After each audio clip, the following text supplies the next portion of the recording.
travelling on the Midland bus from Handsworth to Smethwick, the slogans was all over the place. The walls were daubed with black paint. If you want a nigger for a neighbour, vote Labour. That was the uncompromising slogan used in the 1964 general election campaign at Smethwick.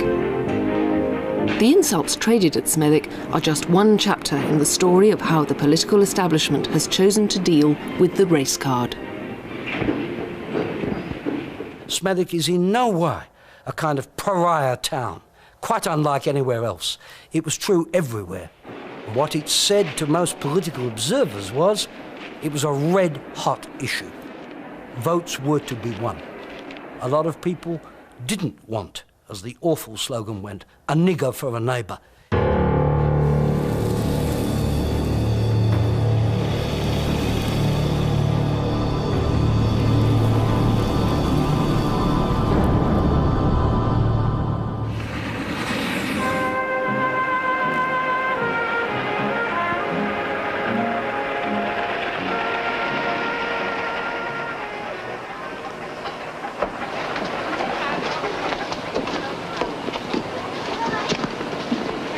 Excuse me, sir.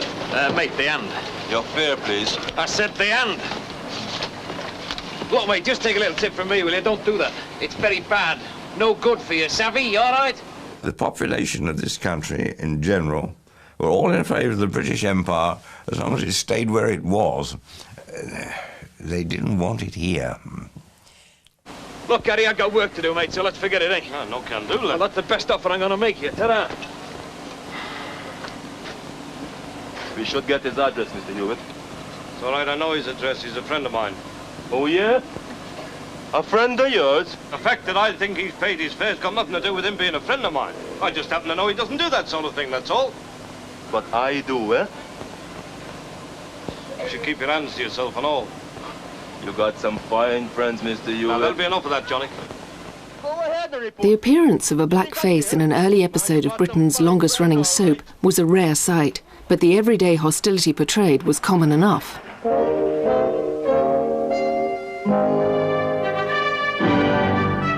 It was a far cry from the fellowship which all British and Commonwealth subjects had celebrated just years before at the coronation.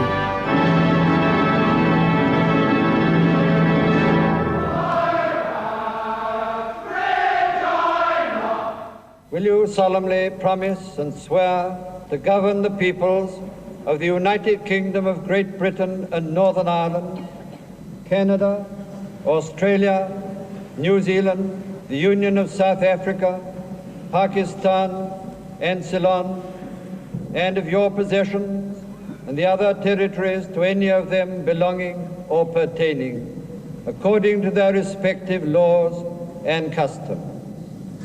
In a way which it's really almost impossible for the present generation to understand. There was this feeling that this was the mother country, the centre of empire, and traditionally there had been a right of free entry to all citizens of the UK and all citizens of the Commonwealth and the colonies. The Prime Ministers of Northern Ireland, of Southern Rhodesia, of Ceylon, of Pakistan.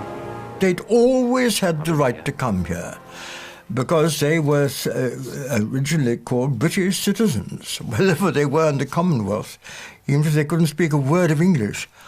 And here they come, Her Majesty's colonial troops at the head of the great procession, the men of the Commonwealth nations marching behind her. In both World Wars, men from the Commonwealth had fought and died in British uniforms to defend the Empire. But when large numbers of Commonwealth citizens actually began to take up their right to come here, the imperial largesse of the British establishment gradually melted away. I came home in the end from Pakistan on an anchor line ship. Down the sort of lowest deck was a lot of these immigrant families. And some of these children came out onto the deck, squatted and defecated, you know. Well, that's what they did. You know, went outside the hut and And that was the sort of problem we were having to deal with. How on earth people got the money to come here from places like West Africa and Barbados and so on, I have no idea. They never seemed to earn anything when they were there, and most of them, I think, didn't make much effort to earn anything much when they were here either.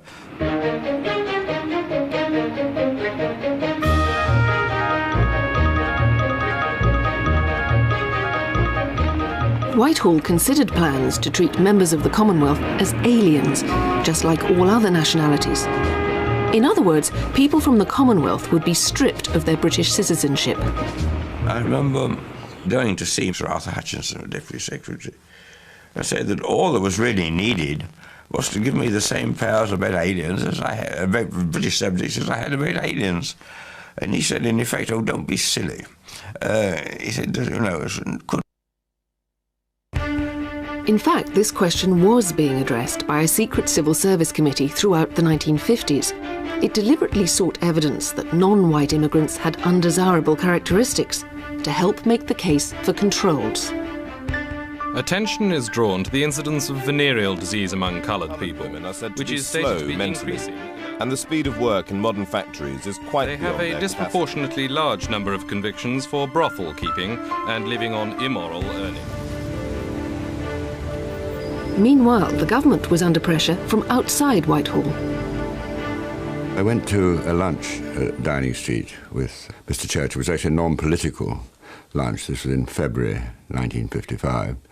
And he asked me what line the Spectator, which I was then running, was taking on the question of immigration. So I said we were calling for some sort of controls, because we thought if nothing was done, there would be race riots. To which he replied, I entirely agree. I think this is the most important issue facing the country, but I can't get any of my ministers to take any notice.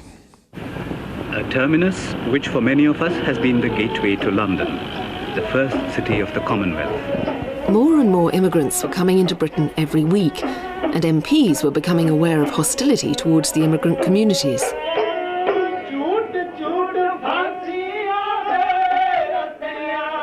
I became Member of Parliament for Lewisham in 1959, and that had been an area in which there had been big West Indian immigration. One part of Lewisham, I remember, Ladywell, really seemed to change in the matter of a few years from being overwhelmingly white to being predominantly black. The way in which a familiar street, suddenly looked totally alien was, for lots of people, just utterly confusing. By 1961, the arrival of some 3,000 immigrants a week spurred ministers to act.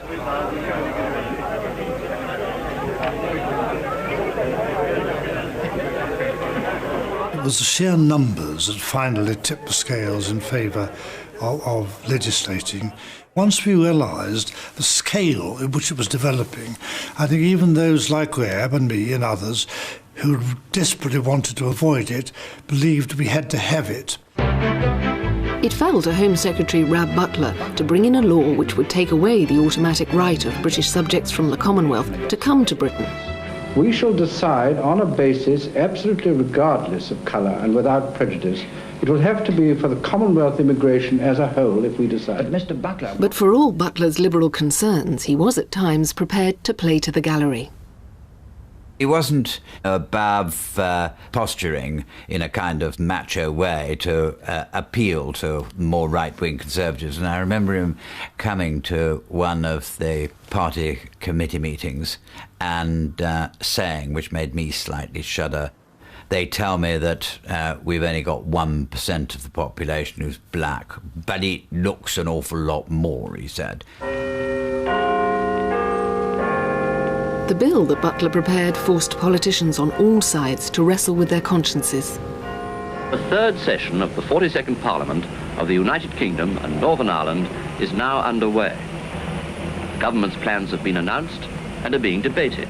It was very dramatic. It was one of the great parliamentary occasions of my life.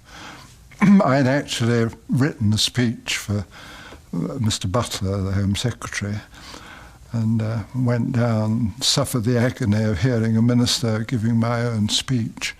And as the record shows, he was constantly interrupted. There were obviously a great deal of feeling about it. And we knew we were in for serious trouble when Mr. Gaitskell started. He gave a most impassioned oration. I believe with all my heart that the existence of this remarkable multiracial collection, association of independent nations stretching across 5 continents, covering every race, is something that is potentially of immense value to the world. Hugh Gaitskell in some ways stood as a bulwark against racism. For him, anti-racism was a kind of fundamental foundation stone, a talisman, something he couldn't move away from at all. And this led him, I think, to this tremendous opposition to the 62 Act, and in doing that he set a moral tone for the whole of the Labour Party. I was then a backbencher and listening to Gaitskell, and as a really effective speech in the House of Commons does, you know, it made one ashamed to be sitting on the side of the house that you were. The government's plans to discriminate between British subjects provoked fury, not just among student demonstrators, but also among some senior Conservatives. I remember Rab Butler being marched up and down the corridors of the House of Commons by Alan Lennox Boyd, who was then Colonial Secretary, telling him, as it were, what misery this would cause to the inhabitants of Antigua or Barbados or something. And I remarked later that they hadn't got any votes, and the people in this country had. But Britain was also the destination of 50,000 Irish immigrants each year who came in search of work.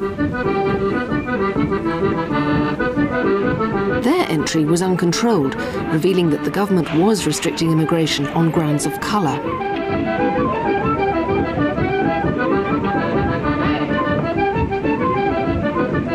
At the time, it did seem to an awful lot of people that it was indefensible that you should be savagely restricting the intake of Commonwealth citizens from Jamaica and from India and from Pakistan, while you were allowing completely free access to area which wasn't even a member of the Commonwealth. It fell to my colleague and me to explain the difficulties of making any sort of concession on this point. We pointed out, for example, the difficulties of policing the border between Southern Ireland and Northern Ireland, a subject which wasn't quite as familiar then as it's unfortunately become since. In fact, Rab Butler went beyond allowing Irish immigration to continue. Behind the scenes, he was seeking Ireland's help in reducing Commonwealth immigration to Britain.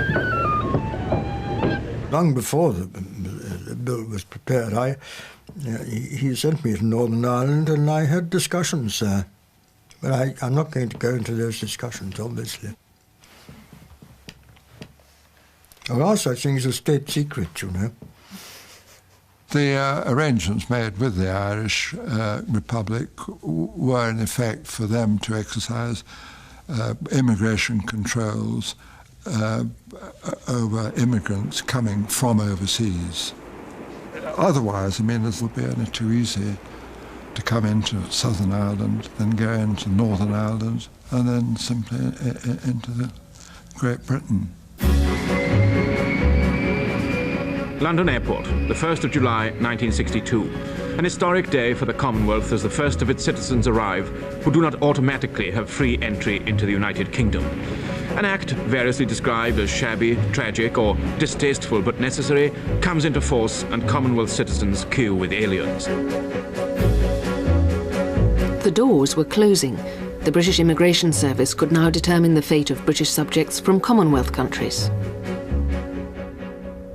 The fact that I might be influencing, for good or ill, the lives of other people was to me just one of those things. It didn't cost me any sleepless nights. Somebody has to do this kind of job, and I was quite happy to do it. The rules still allowed the immigrants' families to come and join them, and some members of the British establishment wanted tougher controls. There was a great deal of rather sentimental and quite mistaken view that you couldn't possibly part them from their families. And so their families were allowed to come too, which is quite unnecessary.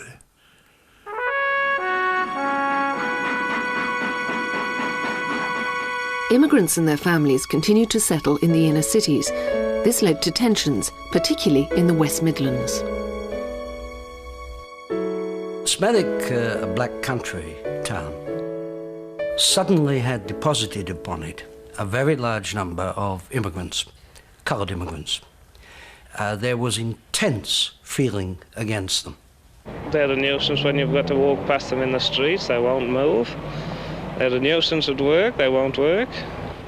And for folks who got them living by them, they're a more nuisance still. I've got to bring this little boy up amongst them. And they're not clean. And the smell of the cooking makes you feel sick. What are you doing positive in Smethwick to help coloured people?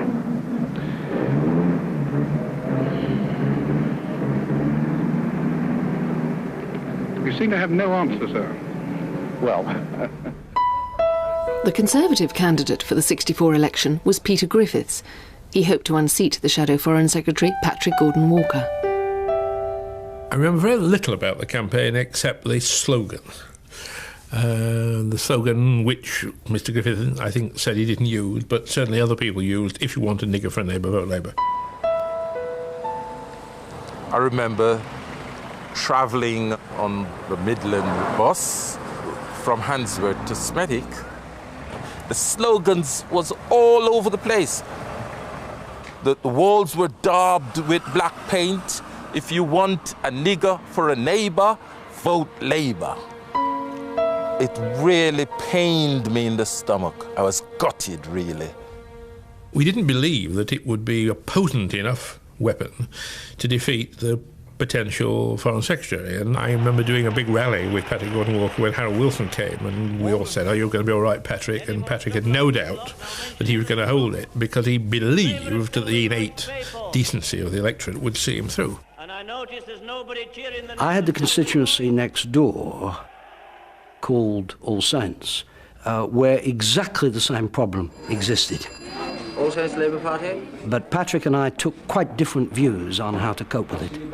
Patrick and I addressed a factory gate meeting, and he said, in effect, not quite as boldly as this, but he said, in effect, that it was all the fault of the Tory government anyway, who had let all these immigrants in. I was furious with him. If you're a person who is worried on the race issue, why vote for Patrick Gordon Walker when you can vote for Peter Griffiths and have the full Monty? Gordon Walker, Patrick, Christian. Labour. 14,916. Griffiths, Peter, Harry, Steve. Conservative. 16,000. 16,690. The overwhelming memory I have of Smethwick is election night and horror at having lost. Horror because I like Patrick, horror because we'd lost a safe Labour seat, but horror that this had become a force in British politics. It was there now to be countered. I suffered utter disillusionment. When I saw that, I thought, oh God, I was so wrong in my own thinking about Britain. When I went to work, I was working in the factory at the time. I could look at my mates, people that I normally would talk to, share a cup of tea with.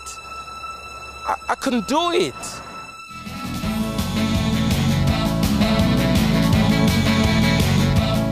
The Smethwick Conservatives danced long into the night to celebrate Griffiths' victory.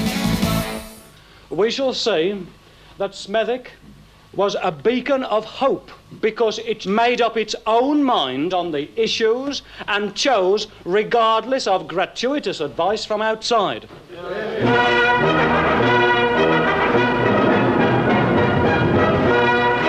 Harold Wilson is the new Prime Minister, though with almost the tiniest possible majority. I was standing at the bar of the House. I suppose I'd been a Member of Parliament less than a week. And Harold Wilson said this thing, destined to spend his time here as a parliamentary leper. And it was just a gasp of astonishment all around the house. People felt let down and very annoyed, and I'm afraid it showed itself in their attitude towards him personally. Despite the tag of parliamentary leper, Griffiths was an MP for 20 years. After Smethwick, he represented Portsmouth from 1979 to 1997. Peter Griffiths was a scandal to the House of Commons. Whatever he believed, it was no justification for the way he tried to play on the lowest common denominator of people's emotions. Electoral considerations of the kind that revealed themselves in such a very ugly way in Smethwick, it did affect the attitude of the general body of Labour politicians to what they had to do to tackle the problem of immigration and race relations. The tragedy was that once in office, Labour panicked. And indeed, far from repealing the Commonwealth Immigration Act, we produced a white paper proposing to toughen it up a bit. But, if the electorate is saying, control them, you have to listen. The consensus certainly go up between the two front benches. Not a terribly friendly consensus. A marriage of necessity rather than of convenience, or perhaps of convenience as well, but not really from the heart. Labour operated very many of the same controls that the Tories had done, though the Tories were always attacking them for not having done enough, as they could put it. Labour did it, if you like, out of political cowardice, not political conviction.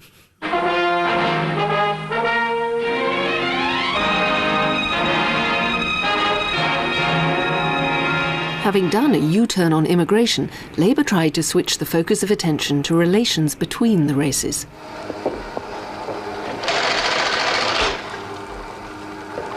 Can you stop the machine? Investigations had already begun to reveal that discrimination on the basis of colour was rife. When I worked for Panorama, we undertook one investigation into the colour bar on the railways, because it was absolutely clear that the railways were not employing black people. It's much harder for a West Indian to get a job in Britain today than it was a year ago. But how much of the trouble is due to colour prejudice? Is there any colour bar on British railways? No, there is no colour bar on British railways. I went down to the station master at a big London station. This is Mr. Davis, the goods agent in charge of Smithfield Depot. How many vacancies have you at the moment? It's 9 vacancies for staff at the moment. Next day at Lambeth, I met 4 unemployed Jamaican. They had been looking for work for weeks.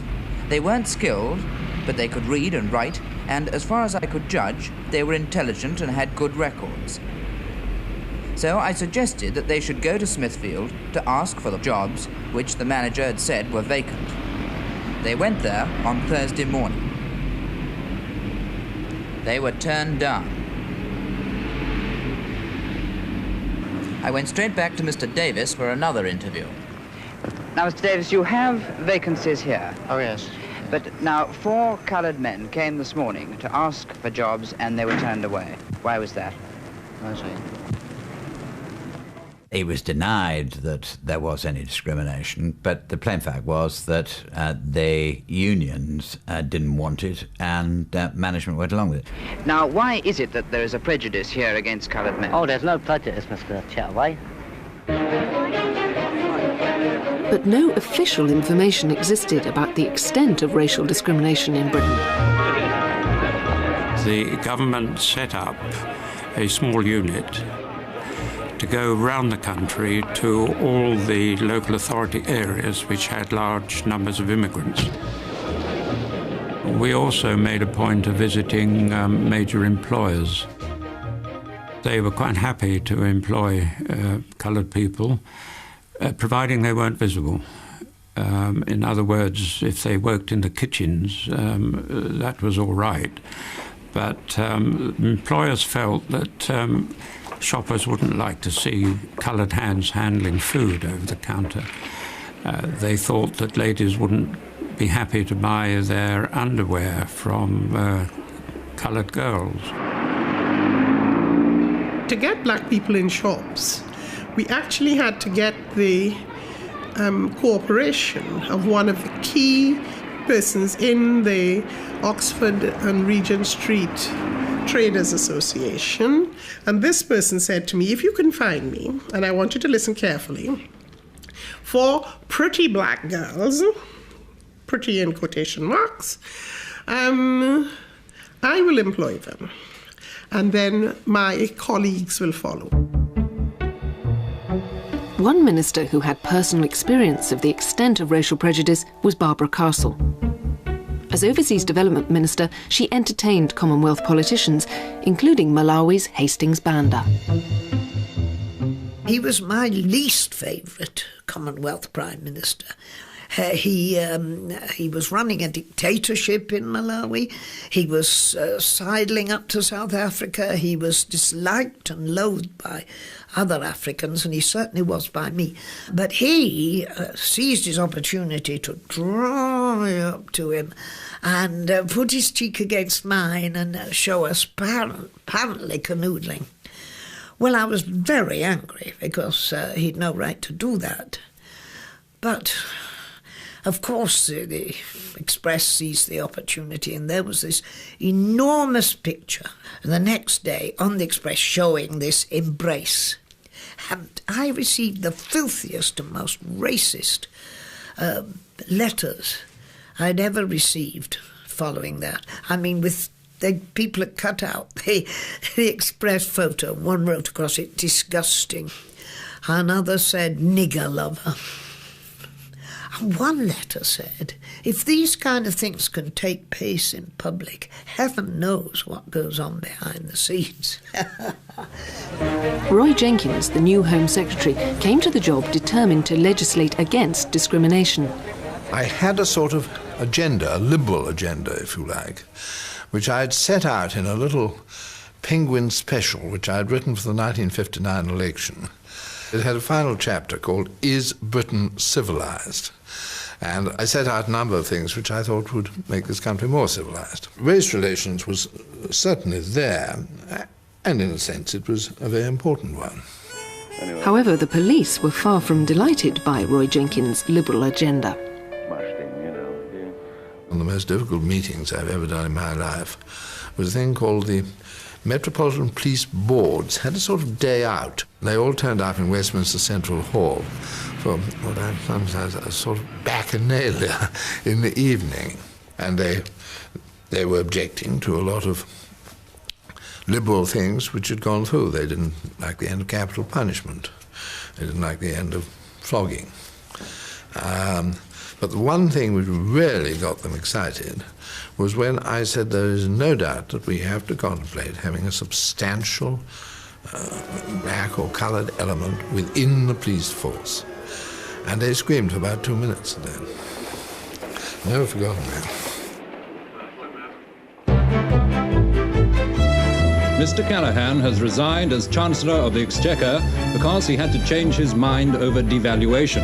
Mr. Jenkins, the Home Secretary, becomes Chancellor, and Mr. Callaghan takes over Mr. Jenkins' job at the Home Office. I'm very sorry in many ways to be leaving the Home Office. I've greatly enjoyed the past 2 years. With James Callaghan's arrival as Home Secretary, arguments over the Race Relations Bill intensified. The question arose as to whether it should apply to the Crown, that meant to the public services. And I had been briefed by my security officer at the Ministry of Technology that it couldn't, because he said, the actual phrase he used, and I wrote it in my diary, was, security is based on loyalty, loyalty is based on nationality, nationality precludes foreigners, and any foreigner who is coloured, even if he comes from the Commonwealth, will feel he has been adversely treated. Now, what he was really saying was that the only true loyalty is a white Britain. If we were going to have a Race Relations Act, it was important for it to cover all aspects of public life where black people were in active contact with people. So it needed to cover employment, housing, credit facilities, and the police. This is the latest section information list. You'll notice when looking at this that we're getting quite a lot of stolen motorcycles. So I want you to keep your... James Callaghan, the new Home Secretary, was more understanding of police hostility towards the Race Relations Bill. He wanted to exclude the police from the operation of the bill. I'm not sure he did to begin with, but I think he was under great pressure from the police to do so, and brought this to the Cabinet. I was unfortunately away. I was in Rome, probably trying to borrow some money, which is what Chancellor of the Exchequer were mostly doing in those days. And so I submitted a formal memorandum of dissent from this, which the Prime Minister read out and put in the Cabinet minutes. But the absent are always wrong, so I didn't carry it. I think it would be difficult for James Callaghan not to exclude the police because some of his key advisors were the police themselves. He was sponsored by the Police Federation, and therefore it would have been very difficult for him not to take their advice. That was a mistake. We should have insisted on the police being in there at that time. But there was very strong representations and we gave way on it. I regret that we did. We should have insisted on it. This mistake has never been corrected. Police law enforcement continues to be exempt from race discrimination law. The present government has pledged to change this since the death of Stephen Lawrence.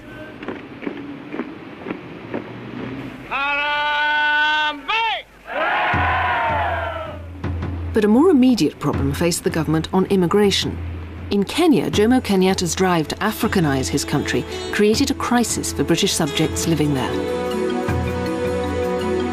Towards the end of 1967, the heat was turned on the Asian community. Many Asians had retained British citizenship under the terms of the independence agreement.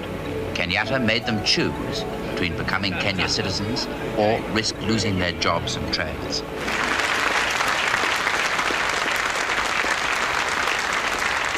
When many Asians chose to come to Britain, certain politicians on the right immediately raised the alarm. We are determined to preserve the British character of Britain.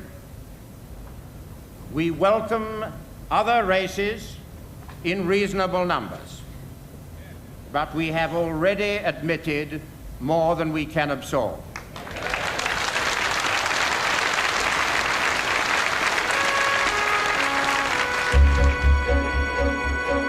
The British government made a last-ditch attempt to persuade India to take the unwanted Kenyan Asians. A delegation was sent to Delhi. This was in order to explore through the High Commission there with the Indian government whether they would be receptive to the idea of some of these Indian people going back to India. Going back is the wrong way of describing it because most of them had never been in India, but they were Indian in origin. And they had a stronger connection with India as they did with the United Kingdom. But the Indian government, I think, with hindsight, quite understandably, felt that these were people who'd cast their lot in with Africa and thereby with the United Kingdom, and that was where they should go. This is a scene that's occurring almost every night at Nairobi Airport. Nearly 1,000 people a week, perhaps more than 1,000 a week, are now leaving Kenya for Britain. This is the Asian community, a community of which still about 125,000 people are entitled as British citizens to come to Britain. But that entitlement was soon to be downgraded. Those Asians who hadn't set off for Britain were about to have their right to automatic entry dramatically and abruptly removed. In the last week of February 1968, Callaghan rushed through legislation that would keep the Asians out. I remember getting home at 7:15 when my husband was asleep in bed. I flopped on the bed and said, "Ted, get me a cup of tea." And while he did, I dozed off for 3 minutes. Then I had to get up, have a bath, some breakfast and go to a cabinet meeting. Well, the awful thing was, I remember that in that cabinet meeting I struggled to keep awake. But it was Jim Callaghan droning on as Home Secretary. He just could not stay awake. That haunted me ever for the rest of my cabinet life, the fact that I'd never fallen asleep in cabinet before. And to do it on that bill, I could see my enemies attacking me. She never said a word. This march on Downing Street was one of the first repercussions against the government's plan to curb the entry of Asians from Kenya into Britain. They weren't all Asians who felt strongly opposed to the new policy, which is designed to control the flood of immigrants into a more easily absorbed, steady flow. I thought it was a moral disgrace. Never mind race. It broke a pledge that we had given. I'm not in favour of governments breaking solemn pledges. Wilson and Callaghan and the others panicked, and therefore they brought in this shameful piece of legislation, which was clearly racist in the sense that they weren't worried about an influx of white farmers from the Kenyan highlands. They were purely worried about Asians. And other, more senior Conservatives were also uneasy. I remember one night sort of walking up and down the lobbies in the House of Commons, agonising as to whether we were right to be prepared to go along with the Callaghan government, and which was the view of the Shadow Cabinet as a whole, or whether we ought not to stand out against it.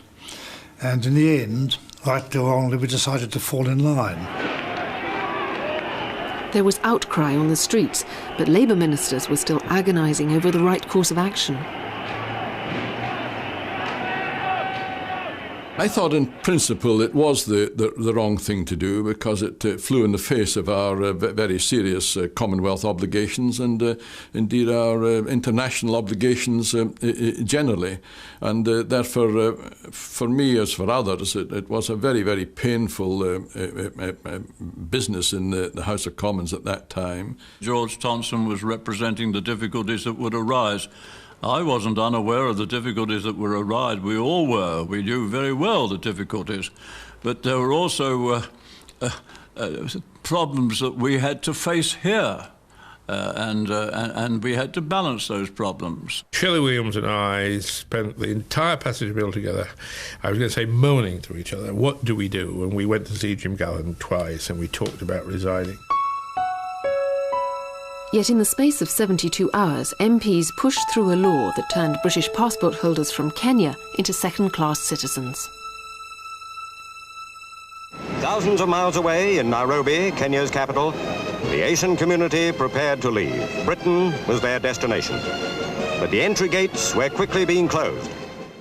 British passport holder Babu Mehta's application to join his family and pregnant wife in Britain fell the wrong side of February 1968. When I applied for the visa, they refused me. Said you can't join the family until you get your turn for the visa. So I had to stay back. Babu Mehta was thrown into prison as an illegal immigrant after he tried to come to Britain anyway, but without the necessary papers.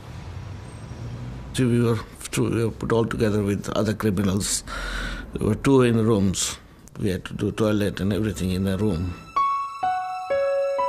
Eventually, the British authorities sent him back to Nairobi. I went to Nairobi shortly after the legislation, and I saw the queues outside the British High Commission, which, of course, was a terrible sight for British citizens having to queue in all weathers in the street to try and get vouchers. Babu Mehta was one of a group of Kenyan Asians who camped outside the British High Commission as a protest against Britain's refusal to honour their passports.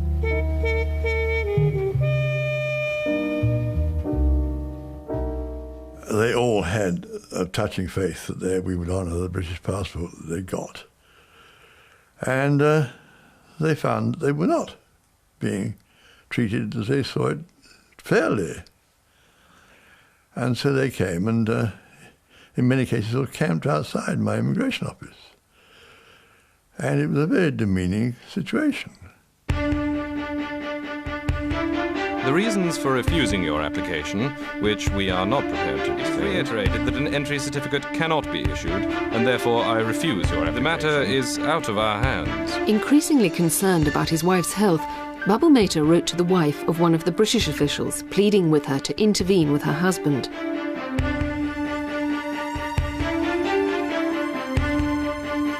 The High Commission deemed the letter offensive. Mehta decided to fly to London, even though he still didn't have the right entry certificate. We went to Uganda, and from Uganda they sent us back again to Nairobi. And this time the Kenyan government didn't accept us. They sent us back to Entebbe. Entebbe they sent us back to Addis Ababa. And from Addis Ababa we went back to England. And from England they sent us back to Kenya. Again from Kenya they didn't accept us, so they sent us back to London. Again they sent us from London to Nairobi. And the last time they sent us back from Nairobi to London. And this time they accepted us. Like Babu Mehta, British Asians from Kenya who wanted to come to Britain were often forced to wait, sometimes for years, just as the Act had intended. I can only say that for me it was a trauma for the 36 hours. I should have resigned over the bill. I voted for a lot of things that the House of Commons I shouldn't have voted for. But that's what political life is like. There's only one I should have been so opposed to that I resigned, and it was that. Some campaigners claimed that Babu Mehta would have been able to join his wife more easily if the Home Secretary had been Roy Jenkins. I can't say for certain whether I would have introduced the bill. I'd have been very loath to do so. I was trying to grapple with what seemed to most people at the time to be the central thing threatening the life of the government, which was the balance payments economic situation, the position of sterling. And I think I would have thought it was a little light-hearted to run away from that on a resignation of principle on the Kenyan Nations bill, which indeed I had allowed to be prepared by officials. I think I said, go slow, try and avoid doing it, I don't like it, etc., but I didn't say more than that. The Right Honourable Enoch Powell. The Right Honourable Enoch Powell, MBE, MP. But a figure was emerging who would threaten the political consensus, the Conservative Shadow Defence Secretary. Why are the British hag-ridden and bullied from year to year? Bullied and badgered and despised and impoverished. To contain him, Powell was put on the committee hammering out the Tory party's line on the Race Relations Bill, then before Parliament. As far as we knew, Enoch agreed with us, although he practically never contributed to discussions of that kind. He was a silent member. I can't remember, he was absolutely silent, but basically he was silent. But Powell did break his silence on the 20th of April 1968 in a speech at the Midland Hotel, Birmingham. The discrimination and the deprivation, the sense of alarm and of resentment lie not with the immigrant population, but with those among whom they have come and are still coming. This is why to enact legislation of the kind before Parliament at this moment is to risk throwing a match onto gunpowder.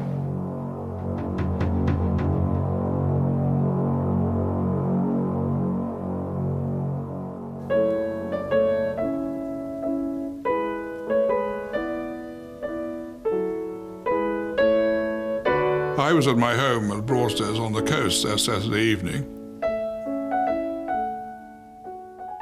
when the phone started ringing vigorously from every press correspondent saying what were my comments about Powell's speech. And I had to say, well, I haven't seen it. He's not given us any notice of it. Mr. Heath phoned me up and he told me what he was proposing to do, which was to ask Mr. Powell to leave the Shadow Cabinet. I remember Ted ringing me up on Sunday morning because it was all over the Sunday papers, saying Enoch must go. And I said, look, I would just wait and just read the whole speech and just think about it for a few days. No, he must go. Everyone says he must go. I remember saying to him, well, I wouldn't have threatened you, but now you've said that, I'm bound to tell you that if you hadn't done that, I should have resigned. and I gather I was not the only one who took that view. They gathered in my flat in London, and we discussed it all. And everyone was absolutely agreed that he must go. That was the end of any possibility of working with Enoch Powell as a political colleague. Frankly, we felt we could no longer trust him. If I tried to stand by him, as one particular person has said we ought to have done at that time, she now said it, she didn't say it in my knowledge at the time, then, of course, I wouldn't have had a shadow cabinet left. I thought it was a conclusion jumped to far too rapidly if you looked at the logic and reason in his speech. I then asked Willie Whitelaw, who was the chief whip of the opposition, to get Enoch on the phone. So he came back and said Enoch, as far as he could find out, was in Wolverhampton and he hadn't got a telephone. So I then said, well, they get hold of his agent in the constituency and get the agent to bring him to a telephone. Well, that was finally arranged. And I then said, I'm afraid that his colleagues just couldn't accept this speech, and there was no alternative but for him to go. And he said very well and went.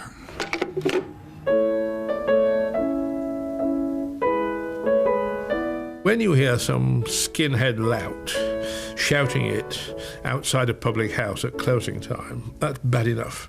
But when it comes from a man in pinstripe trousers and a Homburg hat, who's been a professor of Greek and a brigadier in the British Army and a Tory cabinet minister, somehow it gives it an air of respectability.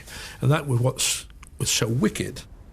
Heath, to sack him, was taking a very bold move which very large numbers of active Conservative supporters profoundly disagreed with.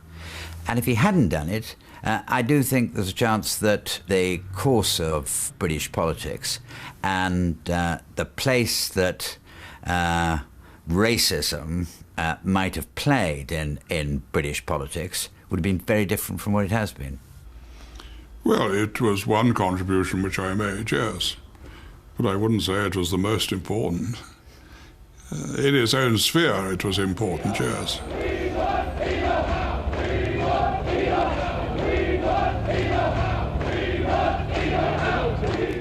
The Dockers marched in support as Enoch Powell's speech echoed across the country. Emboldened, Powell was to cast himself as a prophet in the political wilderness. His sermons were to challenge the fragile consensus on race for years to come.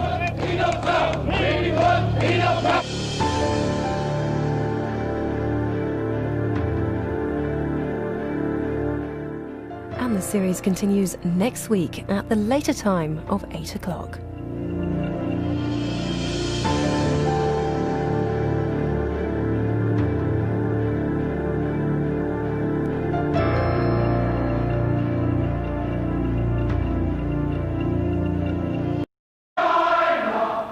Will you solemnly promise and swear to govern the peoples of the United Kingdom of Great Britain and Northern Ireland, Canada, Australia, New Zealand, the Union of South Africa, Pakistan, and Ceylon, and of your possessions and the other territories to any of them belonging or pertaining, according to their respective laws and customs? In a way which it's really almost impossible for the present generation to understand.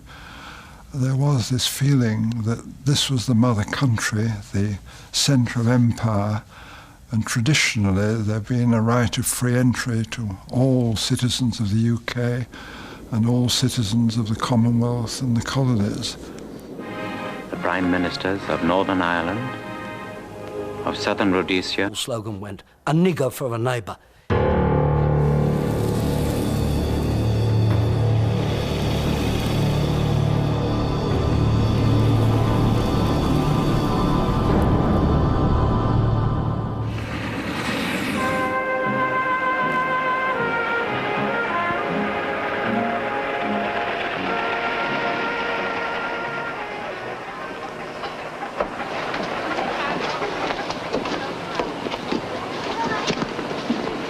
Excuse me, sir.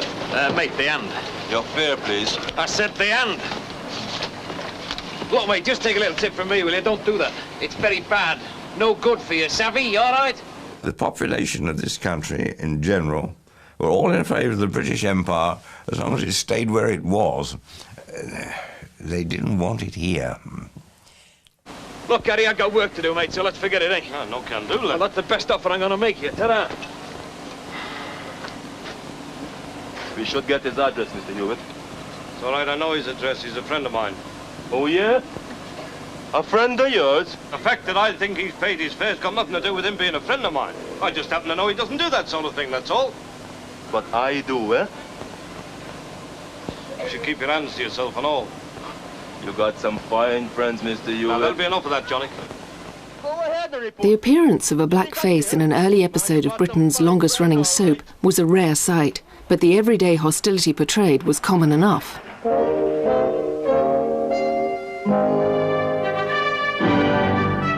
It was a far cry from the fellowship which all British and Commonwealth subjects had celebrated just years before at the coronation.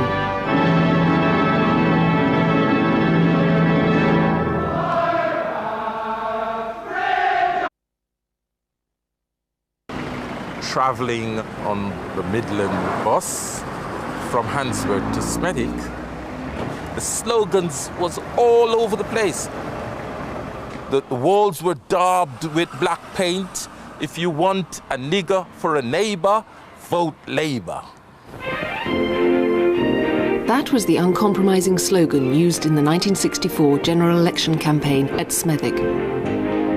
The insults traded at Smethwick are just one chapter in the story of how the political establishment has chosen to deal with the race card.